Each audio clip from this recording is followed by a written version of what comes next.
اور ہماری جب پھر یہ دلیل ہوتی تھی کہ بھئی یہ طالبان اور ہمارے جو لوکل گروپ ہے یہ ایک ہی چیز ہے، انہی کے امبریلا کے نیچے یہ لوگ کام کرتے ہیں، انہی کی کمانڈ کے نیچے یہ لوگ کام کرتے ہیں، تو یہ ان میں کوئی تفریق نہیں ہے، اور یہ سارے میری پارلیمنٹ کی تقاریر اور میرے ٹاک شوز وہ سب کچھ ریکارڈ کا حصہ ہے۔ اس دلیل کو وہ مانتے نہیں تھے، وہ ایکسیپٹ کرنے کو تیار تھے نہیں، اور چونکہ وہ افغانستان میں ایک ڈیموکریٹک گورنمنٹ کو توڑنے کے لیے وہ اپنا کردار ادا کر رہے تھے، اس لیے ان کو ایکسیپٹیبل تھے، اور یہاں پر ان کو گلوریفائی بھی کیا جا رہا تھا۔ تو ایز اے اسٹیٹ افغانستان کے ساتھ ان کا بغض ہے، اور یہ پچھلے 78 سال سے چلتا آ رہا ہے۔ تو ان کو تو تباہ کرنے کے لیے جو انہوں نے کیا وہ کیا، لیکن اب دیکھیں نا یہ چیز اس نے تو پھر گلے پڑنی ہی تھی۔ اس کے کچھ اسٹریٹجک آبجیکٹیوز اس میں ویسٹ کے بھی ابھی بھی چھپے ہوئے ہیں، جو بنیادی گیم ہے جس کو لوگ مسلسل نظر انداز کر رہے ہیں، اور وہ یہ ہے کہ وہ بھی چاہتے تھے کہ اس ریجن میں کیوس ہو۔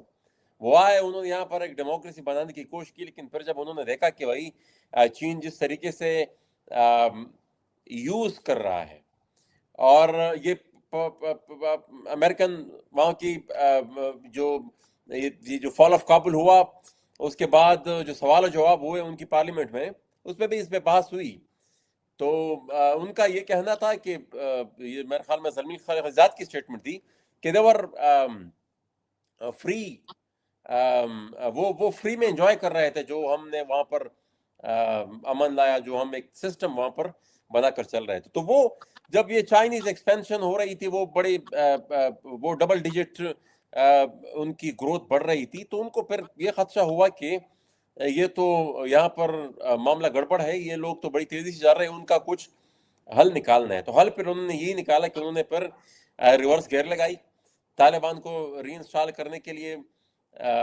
وہاں پر جو کچھ بھی وہ کر سکتے تھے وہ کیا، دعا میں ایک پروسیس شروع کیا، اور اس پروسیس کے تھرو طالبان کے حوالے کیا افغانستان کو، اور پھر اسی کی کنٹینویشن میں پھر طالبان کو پختونخوا میں آباد کیا گیا، اور اب یہاں پر یہ آگے بڑھیں گے واخان کوریڈور تک، تو اکراس دا بورڈ جتنی بھی واخان کوریڈور ہیں وہ اس کی گیٹ وے پر یہ ساری ایک مائنڈ سیٹ اس کو جب بسایا جائے گا، پھر اس کے بعد فردر مستقبل میں چائنا کے خلاف ان کو کس طریقے استعمال کیا جائے گا وہ پھر آگے کی بات ہے، لیکن گیم پلان ساری یہ ہے۔ اس میں جو میں یہاں پر پوچھوں گا آپ سے یہ کہ آپ پارلیمان میں رہے ہیں، آپ نے بہت کھل کے بات کی ہے کہ کیا ہونے والا ہے، تو پارلیمان میں کوئی آپ کی بات سننے والا نہیں تھا؟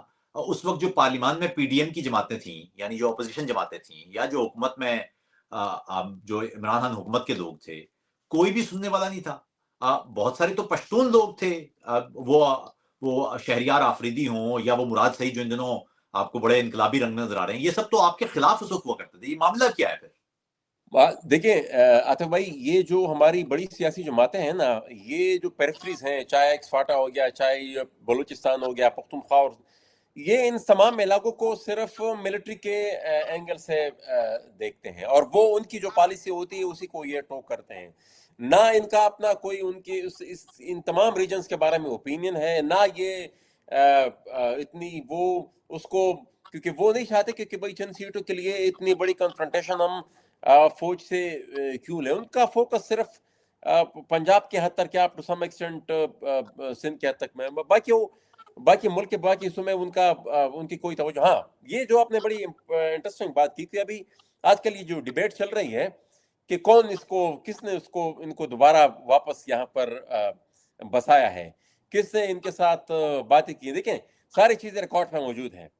میں پہلے دن سے میری پارلیمنٹ کی پہلی سپیچ سے لے کر پارلیمنٹ کی آخری سپیچ تک میں یہ چیختا رہا کہ طالبان آ رہے ہیں، وہ دوبارہ ریگروپ ہو رہے ہیں۔ اچھا، اس میں دونوں فیزز گزرے ہیں، دونوں حکومتیں گزری، پی ٹی آئی کی بھی حکومت گزری ہے اور اس میں پی ڈی ایم کی بھی حکومت گزری ہے۔ پی ڈی ایم کی حکومت میں یہ ہوتا تھا کہ جب ہم بولتے تھے تو آگے سے پھر خاموشی ہوتی تھی۔ پی ٹی آئی کی حکومت میں یہ ہوتا تھا کہ جب ہم دہشت گردی کے بارے میں بولتے تھے، یہ تو جن صاحبان کا آپ نے نام لیا، وہ اوپر سے آگے سے پھر ہمیں گالیاں دیتے تھے کہ آپ کیوں مطلب کیونکہ وہ ان کو انسٹرکشن وہاں سے اسٹیبلشمنٹ کی طرف سے یہ ملتی تھی کہ اگر یہ بولے تو آپ نے اس کو کاؤنٹر کرنا ہے، اس کے بیانیے کو آپ نے کسی طریقے سے اس کا جواب آپ نے ڈھونڈنا ہے. تو وہ ایک ریشنل اور ایک جنرل لیکن جواب تو ان کے محسن پاس. بھائی ہمیں تو پی ٹی آئی کے لوگ یہ بتا رہے ہیں کہ جب یہ طالبان کو لایا جا رہا تھا تو مراد سعید سب سے پہلے اس کے خلاف کھڑے ہوئے ہیں. یہ کیا اس کو ذرا کریکٹ کر دیں. دیکھیں مراد سعید ہو، ایکس وائی زیڈ ہو، جو بھی ہو، انہوں نے مخالفت صرف تب شروع کی جب ایک پیج کا زمانہ گزر گیا اور عمران خان پرائم منسٹر نہیں رہے. ان کا گرج صرف یہی تھا کہ بھائی عمران خان وزارت عظمیٰ کی کرسی سے کیوں ہٹے ہیں. اچھا اس کے لیے پھر وہ مختلف دلائل ڈھونڈنے لگی، تو اس کے لیے یہ بھی ایک دلیل تھی کہ یہاں پر طالبان کو دوبارہ بسایا جا رہا ہے. ادروائز یہ تو ان کی حکومت سے یہ کام شروع ہو گیا تھا. عمران خان کی انٹرویوز کل بھی میرے فیس بک پیج پہ وہ جو پرانا میں نے شیئر کیا تو اس کو دوبارہ شیئر کیا گیا میرے دوستوں نے. اس سے پہلے میری 2019 کی تقاریر ہے، 2020 کی تقاریر ہے، 2021 کی، پورا یہ ایک لمبی فہرست ہے. ہم نے ہمارے یہ ریکارڈ کا حصہ ہے، ہمارے سوشل میڈیا کے پیجز پہ وہ چیز موجود تھے. جب ہم کہتے تھے کہ طالبان دوبارہ ری گروپ ہو رہے ہیں، وہاں پر دہشت گردی دوبارہ سر اٹھا رہی ہے، ان کو دوبارہ بسایا جا رہا ہے، تو یہی لوگ جن کے ابھی آپ نے نام لیا، یہ مراد سعید وغیرہ اور یہ جتنی بھی پی ٹی آئی کی لیڈرشپ تھی، یہ الٹا اس کے جواب میں ہمیں گالیاں دیتی تھی، ہمارے اوپر مختلف قسم کی تنقید. یہ پارلیمنٹ کے ریکارڈ کا حصہ ہے. تو وہ تو تب انہوں نے بولنا شروع کیا جب وہ ان کی حکومت ختم ہوئی. جب تک ان کی حکومت تھی اور وہ ایک پیج پہ تھے، تو ان سب یہ جو کچھ بھی ہو رہا تھا اس پہ نہ انہوں نے صرف آنکھ بند کی ہوئی تھی، بلکہ الٹا جب ہم بولتے تھے تو ہمارے اوپر بھی وہ تنقید کرتے تھے، اور وہ جو گالم گلوچ پارلیمنٹ میں کرتے تھے وہ آپ لوگ سب وہ ریکارڈ کا حصہ. تبدیلی تو کچھ نہیں ہوئی. یعنی میں اگر ایک نیوٹرل آبزرور کے طور پر دیکھوں تو وہ پی ٹی آئی کی جگہ اب نون لیگ نے لے لی ہے. یعنی وہ مجموعی طور پر تو بیانیہ تو وہی ہے. اس وقت وہ زندہ باد کے نعرے لگا رہے تھے، آج یہ زندہ باد کے نعرے لگا رہے ہیں. لیکن اس سے پہلے کہ ہم اس پہ بات کریں، زیادہ اہم بات یہ ہے کہ یہ جو ابھی تازہ کانفلکٹ ہوا، بہت سارے لوگ یہ سمجھ رہے ہوں گے کہ جی ایک رات میں ادھر سے حملہ ہوا، ادھر سے جواب دے دیا گیا، وہاں بھی کچھ لوگ مر گئے، یہاں پہ بھی کچھ لوگ مر گئے، کہانی ختم ہو گئی. حالانکہ سچائی یہ ہے کہ کہانی تو ابھی شروع ہوئی ہے. تو آپ کو کیا لگتا ہے یہ کانفلکٹ کس طرف جا رہا ہے؟ آتے بھائی یہ ایک کنٹرول پروجیکٹ ہے. ہم پہلے دن سے کہتے آ رہے تھے پروجیکٹ طالبان ایک کنٹرول پروجیکٹ ہے. ان کو افغانستان میں انسٹال کرنا اور اس کے کنٹینویشن میں پھر ان کو یہاں پر بسانا، یہ بالکل ایک کنٹرول پروجیکٹ ہے. یہ آپ اس سے اندازہ لگا لیں کہ اس ایک ایکسرسائز میں جو پچھلے دنوں ہوئی، افغان جو عام جنرل پبلک ہے ان کے بیچ میں ایک ایکسیپٹیبلٹی پیدا کرنے کی کوشش کی گئی، جو کہ کچھ حد تک ہوئی بھی. تو وہ مطلب ان کو لیجیٹیمیسی کی ضرورت تھی. ادروائز یہ بھی پھر کبھی نہیں ہوا کہ افغانستان کی پوری تاریخ میں یہاں پر پاکستان سے وہاں پر اس طریقے کی کابل کو پر ایریل بمبارڈمنٹ کی گئی ہو. اس کے رد عمل میں اپنے عوام کو بھی انہوں نے کچھ دکھانا تھا، اور وہ پھر دکھایا بھی گیا. اور اس کی پھر ریٹرن میں پھر جو ایک سپورٹ بیس طالبان کی جو ادروائز نہیں تھی، جو ابھی بھی نہیں. دیکھیں نا، طالبان تو چناؤ سے یا جمہوریت سے اسی لیے گھبراتے ہیں کہ ان کو پتا ہے کہ افغانستان کے عوام میں ان کے لیے کوئی جگہ نہیں، ان کے لیے کوئی ایکسیپٹیبلٹی نہیں. اسی وجہ سے وہ بزور بازو بیٹھے ہوئے ہیں. تو دے آر لیکنگ لیجیٹیمیسی. تو اس لیجیٹیمیسی میں یہاں پر جو گیم بنائی گئی وہ تھوڑی بہت اس میں ان کو پھر کامیابی بھی ملی. یہ یہاں پر جو طالبان کو جس طریقے سے لایا گیا اور بسایا گیا، یہ تو کوئی مطلب آپ ایک دوسرے پر ملبہ پھینکنے کی کوشش کر رہے ہیں. یہ بنیادی طور پر جو زبان ہم دیکھ رہے ہیں پاکستانی سیاستدانوں کی طرف سے طالبان کے حوالے سے ہمیشہ سے نرم گوشہ رہا ہے. ویسی زبان تو ہم نے پہلے نہیں دیکھی. تو یہ کیا بیانیہ پاکستان کا تبدیل ہوا ہے؟ کیونکہ بہت سارے لوگ یہ کہہ رہے ہیں پاکستان کا بیانیہ شاید تبدیل ہوا ہے. کیا یہ بیانیہ تبدیل ہوا ہے یا صرف ایک دکھاوے کی بات ہے، کوئی بیانیہ تبدیل نہیں ہوا؟ لیکن اب بیان یا کوئی تبدیل نہیں ہوا. اب طالبان تو صرف اب افغانستان میں تو نہیں ہے نا. مطلب وہ ڈیر اسماعیل خان میں جو اس دن انہوں نے پولیس ٹریننگ سینٹر پر اٹیک کیا, اب وہ تو بارڈر سے سینکڑوں کلومیٹر دور ہے, وہ تو یہیں پر آباد ہے نا, وہ یہیں پر بسے ہوئے ہیں. اسی طرح آدھے سے زیادہ صوبہ انہوں نے ٹیک اوور کر لیا ہے. تو وہ تو آپ اس چیز سے دیکھیں نا, میں تو ان چند لوگوں میں سے ہوں جو پہلے دن سے کہتے آ رہے تھے کہ افغانستان میں اگر طالبان نے ٹیک اوور کیا تو یہاں پر تقویت ملے گی لوکل طالبان کو, اس میں کوئی دو رائے نہیں, اور وہ ہوا بھی. ایک موٹیویشن ملی ان کو, وہ فٹ سولجر جو جس کی ضرورت تھی ان کو, ایک اضافی بھرتی شروع ہو گئی, ایک اسٹرینتھ ان کو ملی. لیکن یہ تو نہیں ہے نا کہ وہ صرف وہاں پہ ہے یا افغان طالبان یا افغانستان سے. یہ تو اب پورا تقریباً آدھے سے زیادہ صوبہ بھی انہوں نے ٹیک اوور کر لیا ہے. تو مطلب یہ صرف لوگوں کو دھوکہ دینے کے لیے یہ باتیں کی جا رہی ہے کہ بھائی چونکہ افغانستان سے, بابا اس دن بنو میں تقریباً بنو کینٹ کے قریب سے جو ملٹری ڈیری فارمز ہے وہ تقریباً 250 کے قریب بھینس ہے وہ چورا کر لے گئے, اور آپ کو اندازہ ہے کہ وہ یہ والی چوری اتنے آرام سے ہو بھی نہیں سکتی. 200-250 بھینسوں کو یہاں پر آپ لے کے جانا, کوئی کو پتا ہے وہ تو موٹر سائیکل پہ تو جاتی نہیں نا, اپنی رفتار سے جاتی ہے, آرام سے وہ چورا کر لے گئے, اور مطلب کوئی بیچ میں روک ٹوک نہیں تھی. اور اسی طرح کے مختلف واقعات ہوتے ہیں بنو میں, ڈیر اسماعیل خان میں, اور نارتھ ساؤتھ وزیرستان کی تو خیر میں بات ہی نہیں کروں گا. اسی طرح ٹانک میں اور مالاکنڈ ڈویژن کے مختلف علاقوں میں, باجوڑ میں جو کچھ ہو رہا ہے, سوات میں مطلب جو کچھ ہو رہا ہے, یہ تو کچھ حد تک جو پبلک ریزسٹنس جس لیول کی ہوئی, میرے خیال میں شاید میں دنیا میں کہیں اور.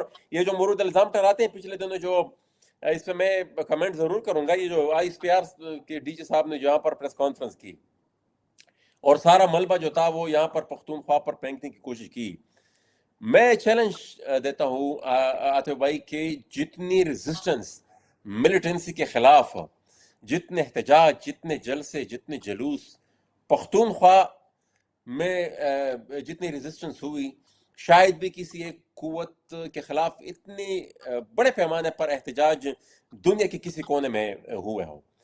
پچھلے, میں اگر صرف وزیرستان کی مثال لوں تو پچھلے 6-7 سال میں کوئی ایسا محلہ, کوئی ایسا چوراہا نہیں بچا ہوگا جہاں پر لوگوں نے دھرنے نہ دیا ہو, جہاں پر لوگوں نے احتجاج نہ کیا ہو, اور انہوں نے یہ چیخ کر کہا نہ ہو کہ یہ دہشت گردی آ رہی ہے, خدا را اس کا کوئی آپ لوگ حل نکالیں. لیکن چونکہ ایک پلانٹڈ اسٹریٹجک پلان کے تحت وہ ان کو راستہ دینا تھا, تو وہ راستہ ان کو دیا گیا, اور اس کے بعد وہ اب تقریباً کئی علاقوں میں تو انہوں نے اپنے وہ شیڈو ایڈمنسٹریٹو آفیسرز مقرر کر لیے ہیں, اور وہ باقاعدہ عدالتیں انہوں نے لگائی ہوئی ہیں, وہ فیصلے کرتے ہیں, وہ مطلب they are controlling the writ of many areas in the province.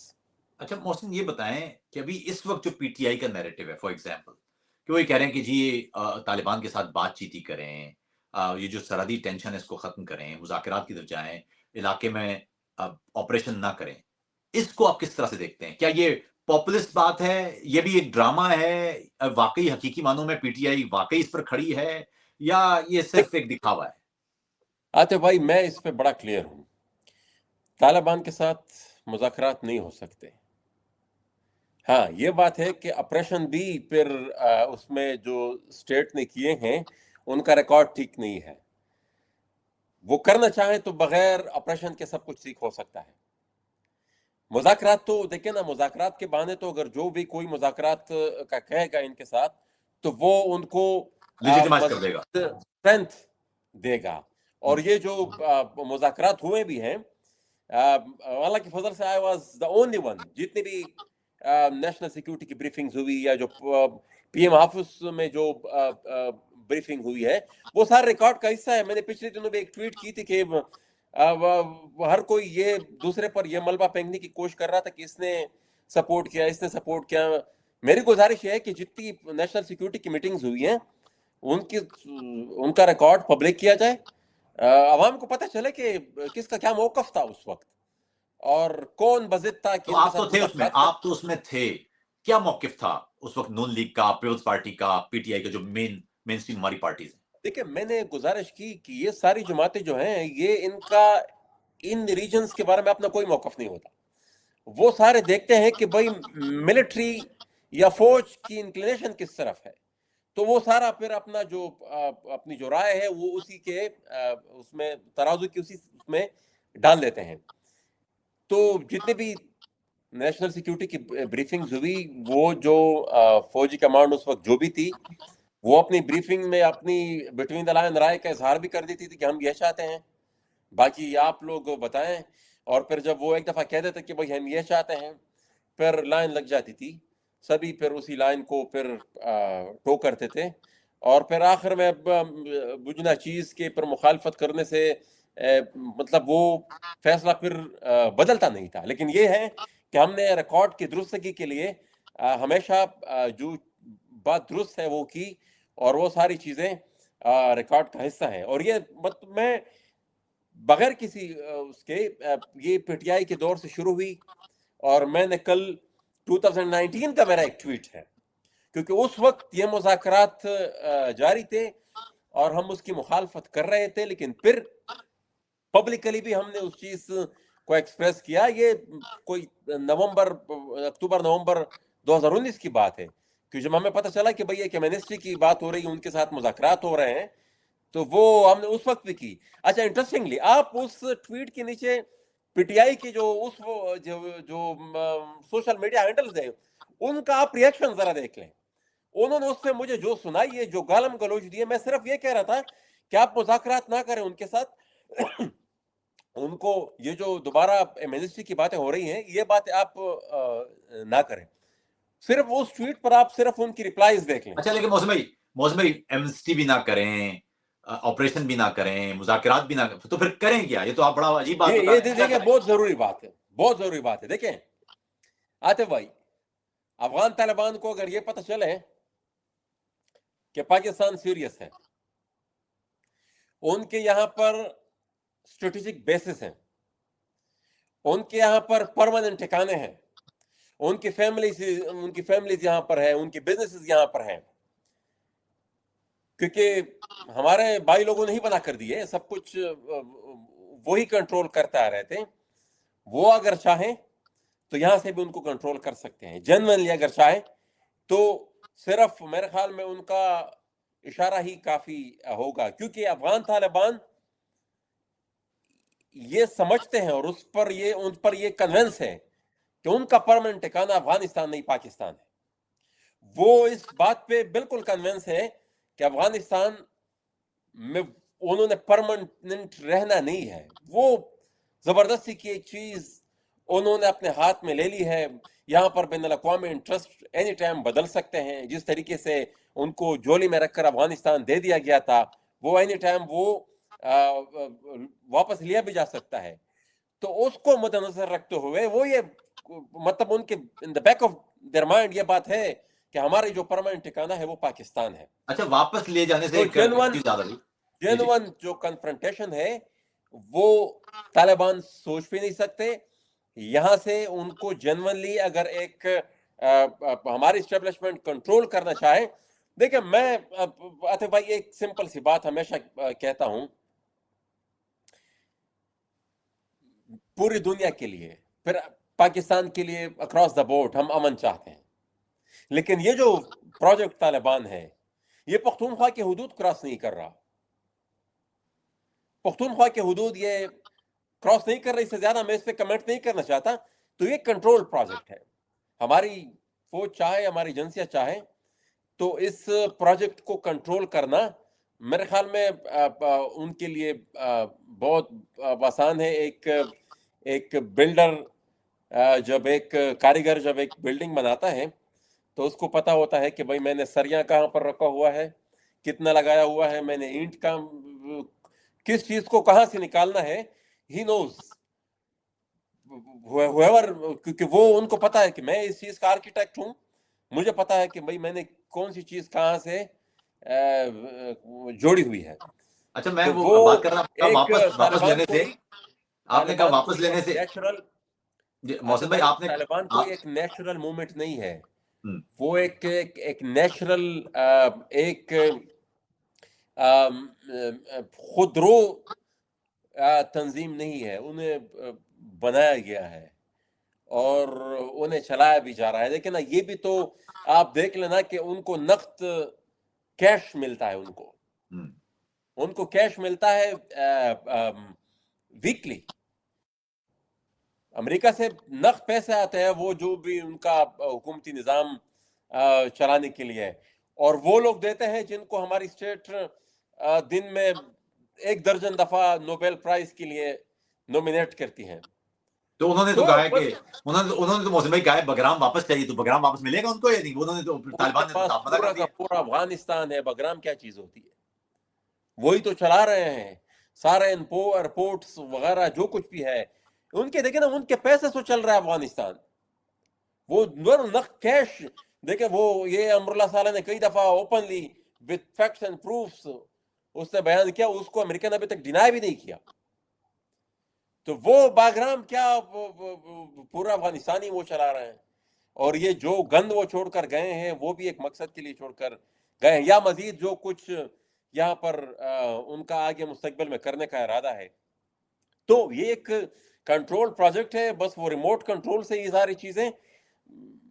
ٹھیک ہے تھوڑی بہت کمپلیکیشن ظاہر بات اس میں ہوگی، لیکن ارادہ اگر کر لیں تو میرے خیال میں اس مسئلے کو ٹھیک کرنا ہماری ریاست کے لیے کوئی اتنا مشکل کام نہیں ہے. ہاں یہ ہے کہ اس کے لیے امریکہ کے اسٹریٹجک انٹرسٹ سے تھوڑا باہر آنا ہوگا. اچھا محسن ایک اور بات، آج ماشاءاللہ سے آپ کے صوبے میں نئے وزیر اعلیٰ کا انتخاب ہو گیا ہے، اور کہا جا رہا تھا کہ وہ اب روڑے اٹکائے جائیں گے، کوئی آئینی سکم پیدا کیے جائیں گے، لیکن وہ تو نہیں ہوا. تو اب ایک بقول پی ٹی آئی کے بڑے ایک مڈل کلاس گھرانے کا ایک آدمی ہے جس نے ساری چیزیں اپنی آنکھوں سے دیکھی ہیں، تو کوئی تبدیلی آئے گی یا شہد کی اور دودھ کی نہریں بہتی رہیں گی وہاں پر اسی طرح سے؟ دیکھیں نا بعض ایک ریئلٹیز پاکستان میں بدقسمتی سی ہیں کہ، اور میں اکثر اپنی سیاسی بیٹھک جمع ہماری ہوتی ہے، کوئی بڑی موومنٹ جب شروع ہوتی ہے ختم ہوتی ہے، پاکستان کے سیاسی مستقبل پر جب مباحثہ ہوتا ہے، تو میری ایک ریکویسٹ یہی ہوتی ہے کہ سب سے پہلے تو ہمیں جمہوریت کے لیے لڑنا ہوگا. سب سے پہلے تو ہمیں وہ سپیس دوبارہ ریکلیم کرنی ہوگی جو چین لی گئی ہے. مطلب کیا آپ کے چیف منسٹر ہے، آپ کی چیف منسٹر ہاؤس کے پاس سے ہی آپ کی پارٹی کے ورکرز کو اٹھا لیا جاتا ہے، تو وہ مطلب اس حد تک اگر آپ کو پیرالائز کر دیا گیا، وہ پورے سسٹم کو، میں صرف پختونخوا کی بات نہیں کروں، یہاں پر شاید زیادہ ہوا ہو، تو وہ سپیس اور وہ لڑائی لڑے بغیر وہ جمہوریت جو حقیقت میں جمہوریت ہے وہ قائم کیے بغیر آپ جس کو بھی جس عہدے پر بھی بٹھا دیں، میرے خیال میں شاید، اور یہ تمام سیاسی قوتیں مل کر لڑنی ہوگی. وہ لیکن عمران خان کی بھی غلطی یہی تھی کہ وہ انہوں نے سب کو اپنا مخالف کر دیا تھا فوج کی خوشنودی حاصل کرنے کے لیے، اور ان کی مرضی سے وہ ایک چیز چلائے، لیکن پھر at the end of the day کیا ہوا؟ اور یہ ایک سائیکل ہے جس میں ہم پچھلے 78 سال سے گزرے. باقی ان کا اپنا مینڈیٹ ہے، ان کی اپنی مرضی ہے، جس کو وہ چیف منسٹر لگانا چاہے. میرے خیال میں یہ اعتراض بھی غلط ہے کہ باہر سے کوئی ان کو ڈکٹیٹ کرے، کیونکہ پچھلے چند دنوں سے ہم دیکھ رہے تھے کہ پنجاب سے اور وفاقی حکومت سے کہتے تھے کہ بھئی یہ نہیں، وہ آپ کی کیا وہ ہے، وہ ان کی اپنی مرضی ہے، ان کی اپنی پارٹی ہے، وہ جس کو لگانا چاہیں اٹس دیئر تو رائٹ. ایکسیپٹنس جہاں کیوں تک نہیں ہے محسن؟ روڑے اگر اٹکانے کی ایک بات طرف کی، پاکستان مجھے میں خدشہ ہے کہ روڑے اٹکائے جائیں گے آگے بھی. ایک اور یہ طرف آپ پروسیس دیکھیں نا، کیونکہ ابھی جو عدالت میں بات چلی. نہیں محسن پاکستان میں اس وقت بظاہر ایک جمہوری حکومت ہے، سیاسی لوگ بیٹھے ہوئے پارلیمان کے اندر، تو یہ کیسے ممکن ہے کہ ملک میں جمہوری حکومت بھی ہو اور ایک جمہوری پروسیس اس کا راستہ غیر آئینی طریقے سے روکنے کی کوشش کی جائے؟ یہ کیسے، یہ آئیڈیا بھی کہاں سے آتا ہے ہمارے یہاں؟ دیکھیں نا، جمہوریت تو اب تقریباً ختم ہو گیا. اب تو یہاں پر صرف زبردستی ہے.